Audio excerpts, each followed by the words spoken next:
14 আসলো, তাও পেলাম না। আমাকে আমার মা জননী আশা দিয়েছিলেন। ব্যারিস্টার রফিক সাহেব হঠাৎ দাঁড়াই গেল। আমার মা খালেদা জিয়া, আমি অনেক বড় প্রত্যাশিত ছিলাম, আমাকে আশা দিয়েছিল, চলে গেলেন।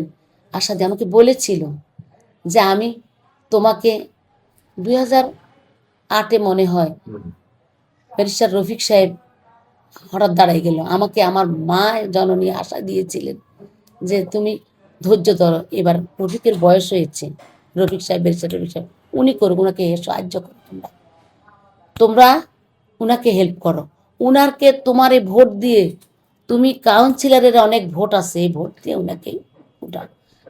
ভাগ্য উনার, যাক আমি আর আগেলাম না, উনারে খেদমত করার জন্য উনার কাজ করছি। চলে গেল সময়, 14 আসলো, তাও পেলাম না। তখন আরেকজনে পেল। এভাবে আগাইতে থাকলাম আমি। আরেকবারও পেলাম না। এবারও আমার অনেক আশা ছিল এবারে নির্বাচন করব, কিন্তু তাও ভাগ্যে লাগে। ছেলেটাকে আমি অনেক আদর করি, যখন দিল ছেলেটাকে আমি বললাম যে যাক, তো আমার ছেলের বয়সে আমি মনে করবো আমার ছেলেই নির্বাচনটা করতেছে, আমিনুল হক, আমার ছেলে নির্বাচনটা করুক। আমি অংশগ্রহণ করলাম, ওর ওখানে কাজ করলাম একেবারে নিবেদিত প্রাণে ওর জন্য।